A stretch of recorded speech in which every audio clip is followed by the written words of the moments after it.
না না সমস্যা নেই।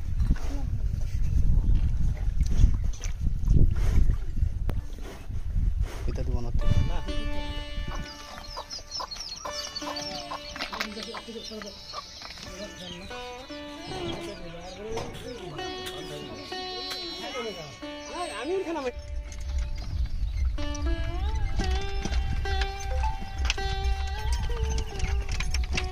এই চরের ভিতরে এই যে ছনের ঘরগুলো রয়েছে, এই ছনের ঘরগুলো গ্রাম বাংলার ইতিহাস এবং ঐতিহ্য বহন করে। কারণ একটা সময় গ্রাম বাংলায় টিনের পরিবর্তে এই ছন এবং পাটকুড়ির ঘরগুলো ছিল। এখন সময়ের সাথে সাথে এই ছনের ঘরগুলো আমাদের গ্রাম বাংলা থেকেও হারিয়ে যাচ্ছে, দেখতে পাচ্ছেন। এই শাক কোথায় থেকে আনছেন আপা? ও উঠে আনছেন না? আসসালামু আলাইকুম দর্শক, কেমন আছেন সবাই? আজকে আপনাদেরকে আমি নিয়ে যাব ঢাকা বিভাগের মানিকগঞ্জ জেলার শিবালয় উপজেলার তিউথা ইউনিয়নের এই আলোকদিয়া চর। আর আলোকদিয়া চরের ভিতরেই আরেকটা চর রয়েছে, হাওলাদার পাড়া চর। তো আজকে আপনাদের দেখাবো এই হাওলাদার পাড়ার চরের সংগ্রামী মানুষের জীবন। তো সঙ্গে থাকুন আর দেখতে থাকুন। এরকম একটা পরিবেশে দেখতে পাচ্ছেন আশেপাশে কোনো বাড়িঘর নেই, চারিদিকে শুধু ফসলি জমি আর ফসলি জমি। এরকম একটা পরিবেশে এখানে একটা বাড়ি করেছেন, দেখতে পাচ্ছেন। বাড়ি করছে তো কিছুদিন, 1 মাস। ও এরকম একটা পরিবেশে দেখা যাচ্ছে যে আশেপাশে কোনো বাড়িঘর নেই, একদম ফসলি জমির ভিতরে আপনারা একখানে বাড়ি করছেন। তো কিরকম লাগে এরকম জায়গায় বসবাস করতে? কিরকম লাগবে, সমস্যার কারণে তো এখানে বাড়ি করছি। আমি এই জায়গায় আমার হাজবেন্ড আর আমি দুজনই। তো আপনি কি একা থাকবেন এখানে? তো এরকম একটা পরিবেশে একা থাকবেন, আপনি একজন মেয়ে মানুষ, ভয় লাগবে না? চোর ডাকাতের কি কোনো আতঙ্ক আছে? আছে তো, আছে না? অবশ্যই আছে। তারপরেও এখানে আপনি থাকবেন, বলা যায় এক কথায় যে সাহসী একজন নারী আপনি। যেহেতু এরকম একটা পরিবেশ, আশেপাশে কোনো বাড়ি ঘর নেই, সবাই বলে। তো ঢাকায় কি করা হতো আগে? আপনার ভাইয়ালি বাড়ি কাজ করতাম, বাসায় আপনি বাসায় থাকতেন। দর্শক দেখতে পেলেন যে বন্যা আপা একজন সাহসী একজন নারী, কারণ এরকম একটা পরিবেশে উনি একা একা এখানে বসবাস করছে। তো সত্যি ওনাকে সেলুট না দিয়ে আমি পারলাম না, কারণ আমি অনেক জায়গায় ট্রাভেল করেছি, কিন্তু এরকম একটা পরিবেশে একা একা একজন নারী বসবাস করা সত্যি এটা খুবই সাহসীর একটা ব্যাপার রয়েছে। আপা আপনি সাবধানে থাকবেন, কারণ গ্রাম অঞ্চলের মানুষ তো ডাকাত চোরের ভয় আছে। আপনি একা একা থাকেন এখানে, সাবধানে থাকবেন। আমার মতে আপনি এখানে রাত্রে থাকাটা খুব ডেঞ্জারাস, যেহেতু আপনি একজন মেয়ে মানুষ। আচ্ছা আপা, ভালো থাকবেন। আচ্ছা, আল্লাহ হাফেজ, ভালো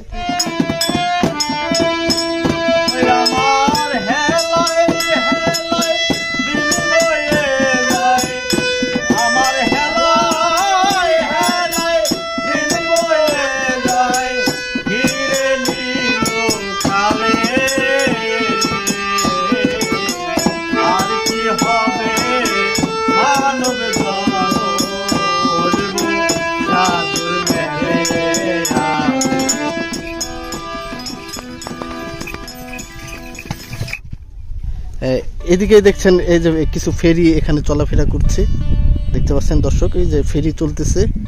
আর একদম এই নদীর কাছে হচ্ছে এই হালাদার যে গ্রামটা।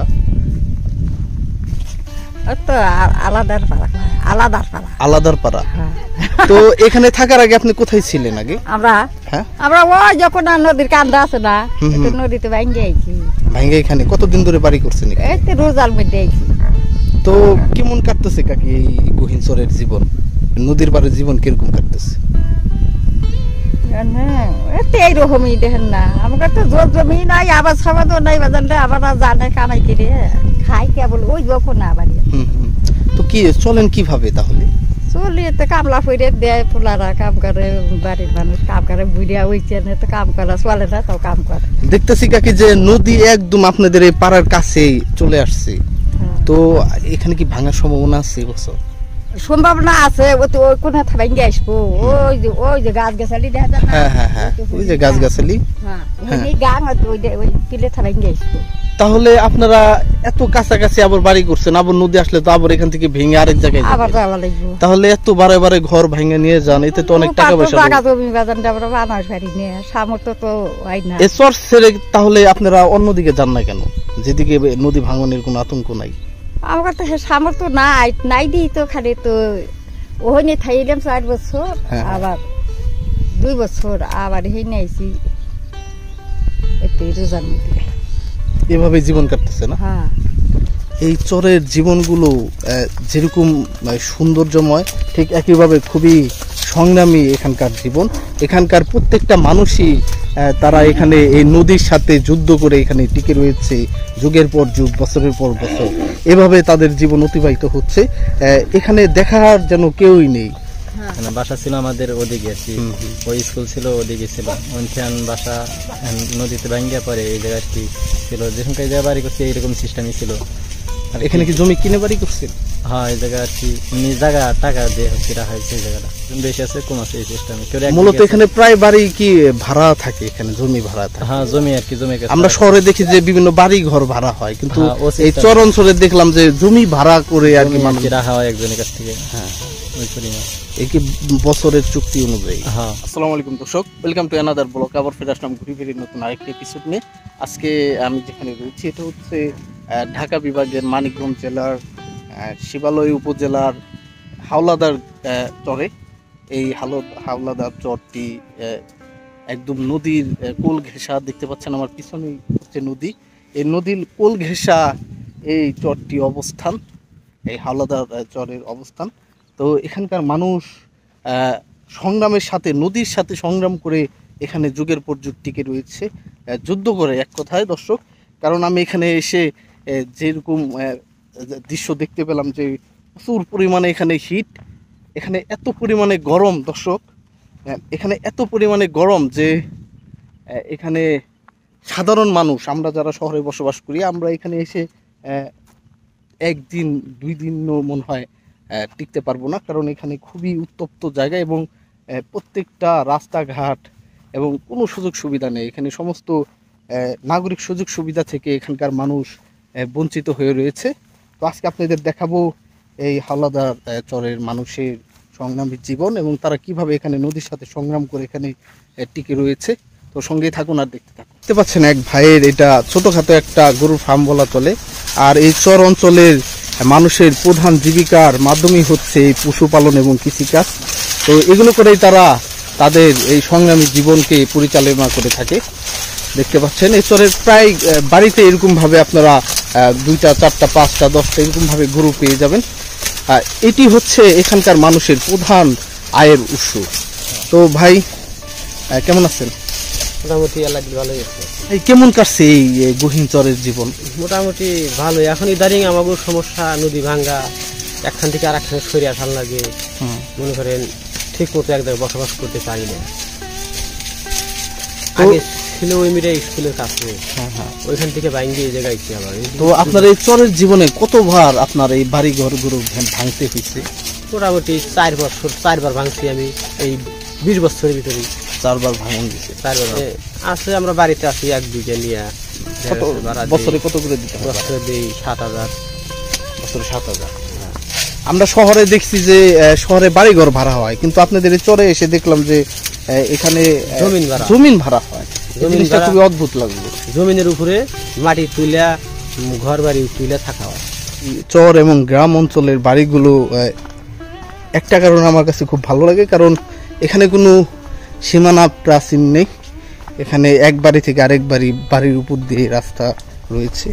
কমিউনিকেশনগুলো এরকম দেখেই তারা ভালো মতো এখানে বসবাস করতে পারে।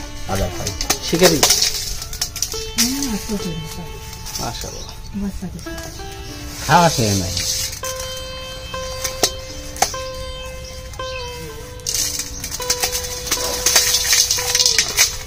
মোটামুটি 1 লক্ষ যাবো। নদীর এত কাছে, তারপরে এত টাকা মানে রেকর্ড হয়েছে যে। ও রেকর্ড হয়েছে দেখা না। বিঘা মোটামুটি কত হইলে পাওয়া যাবে? 1 লক্ষ হইলে পাওয়া যাবে এইসব জমি। এগুলা কি চাষাবাদ হয়? হ্যাঁ। যে কোনো ফসলই? যে কোনো ফসল, ওই ভুট্টা লাগাইছে, টমেটো লাগাই, হ্যাঁ, আবার মনে করেন পেঁয়াজ লাগাই, ওই মরিচ বনে এরকম। তো যে কেউ এসে কি এখানে জমি কিনে এখানে বসবাস করতে পারবে? পারবো। এরকম আছে যে বাংলাদেশে অনেক জায়গায় মানুষ বস্তিতে রয়েছে, কোনো নিজের কোনো জায়গা জমি নাই, টাকা জমি নাই। কিন্তু চরে আসলে দেখা যায় অনেক অল্প টাকার ভিতরে অনেক জমি পায়। এইসব জমি মনে করেন এই জামায় ডাঙা দেশে 1 শতাংশ জমির দাম হইল 1 লক্ষ, অথচ জমি বই যায় 50,000 পাওয়া যায় 1 শতাংশ দাম। আর মনে করেন 1 লক্ষ হইলে 1 বিঘা কিনা যাবে। 1 বিঘা কিনা যাবে, রেজিস্ট্রি সহ না?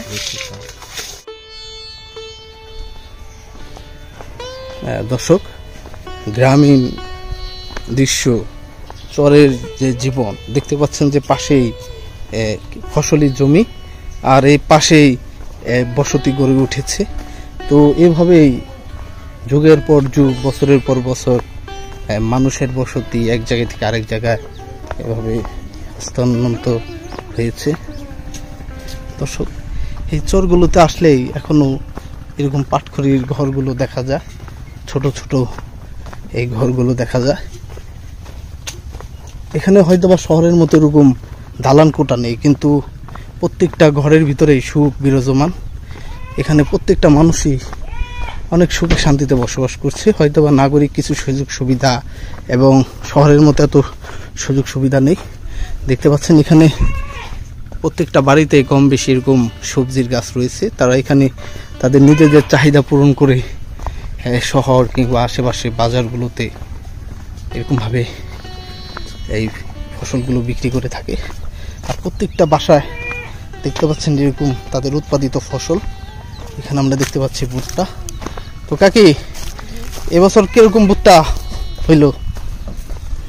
প্রথম ফলন এখনো ভুট্টা হয় না, ওজন হয় না, খেতে আর কিছু আছে, ফলন কম হয়েছে। ও, ফলন একটু কম হয়েছে না? কত বিঘা বুনছিলেন?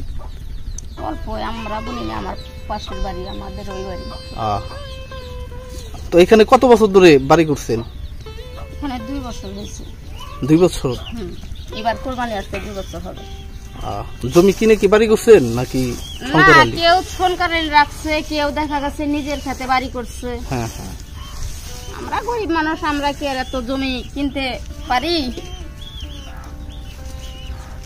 তো এইভাবে জীবন কাটতেছে না? চরে কিরকম লাগে যে কোনো সুযোগ সুবিধা নাই, নাগরিক কোনো? আলহামদুলিল্লাহ, আমাদের চরের জন্ম আমাদের খুব ভালো লাগে। আমরা লবণ ভাতে সাধারণ সবার সাথে চইলা ফিরা কথা কইয়া, এটাই আমাদের খুব শান্তি। এই যে পাশে দেখতেছি যে নদী, এত কাছে চলে আসছে নদী, ভয় করে না যে যদি ভেঙে যায়? আরে বাবা, আমাদের যদি ভয়ই করতো তাহলে তো আমরা চরে জীবন যাপন করতে পারতাম না। আমরা ওই পাশে ছিলাম, ওইখান থেকে ভাঙ্গে এখানে আসছি, এখান থেকে আবার ভাঙলে পরে আল্লাহ পাক যেখানে নিবে আবার সেখানে যাব। এটাই আমাদের জীবন। এই চর ছেড়ে কেন যান না? এই যে এত দুর্যোগে মোকাবেলা করে আপনারা এখানে বসবাস করতেছেন। না, আমাদের তো অর্থ নাই। আমাদের একটা পুরানো সম্পত্তি কিনতে গেলে পরে কমসে কম 3 থেকে 4 লাখ বা 5 লাখ টাকা লাগবে। আমাদের ছেলেরা কাজ করে, আর হাজবেন্ড মারা গেছে আমার ছেলেদের ছোট থাকতে, আর 2টা ছেলে নদীতে মাছ মারে আনে দিন, তো হইতেছে না, আমরা এই জন্য যাইতেও পারতেছি না। অনেকেও গেছে, যার সামর্থ্য আছে সে গেছে, যার সামর্থ্য নাই সে যাইতে পারে না। এইভাবে জীবন কাটতেছে। এই 2টাই আছে। এগুলা কি মানে মাল টানে নাকি? মাল টানে? গাড়ি কই?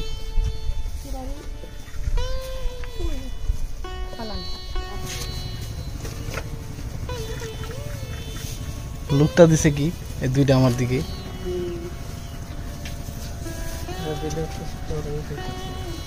দর্শক দেখতে পাচ্ছেন এই 2টা মহিষ কিভাবে লুক দিছে আমার দিকে।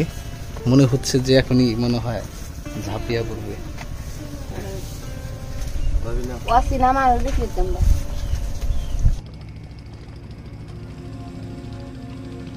দর্শক, আমাদের বাংলাদেশের এই দুর্গম চরগুলোর মানুষের জীবন সম্পর্কে আমরা খুব কমই জানি। আর আমার এই পথ চলা শুধুমাত্র দর্শক আপনাদের জন্য। আমি চেষ্টা করছি দুর্গম জনপদের মানুষের জীবন ধারা কিভাবে প্রবাহিত হয় এ সম্পর্কে আপনাদেরকে কিছু ধারণা দেব। আজ চলে যাচ্ছি, কিন্তু যাচ্ছি না, আবার ফিরে আসবো ঘুরে ফিরে নতুন কোনো এপিসোড নিয়ে, নতুন কোনো জায়গায়, নতুন কোনো জনপদে। সবাই ভালো থাকবেন, সুস্থ থাকবেন, এবং আমাদের ভিডিওটা দেশ এবং দেশের বাইরে থেকে যারা দেখবেন সবাইকে অসংখ্য ধন্যবাদ, এবং সবাই আমার জন্য দোয়া করবেন। আল্লাহ হাফেজ, আসসালামু আলাইকুম।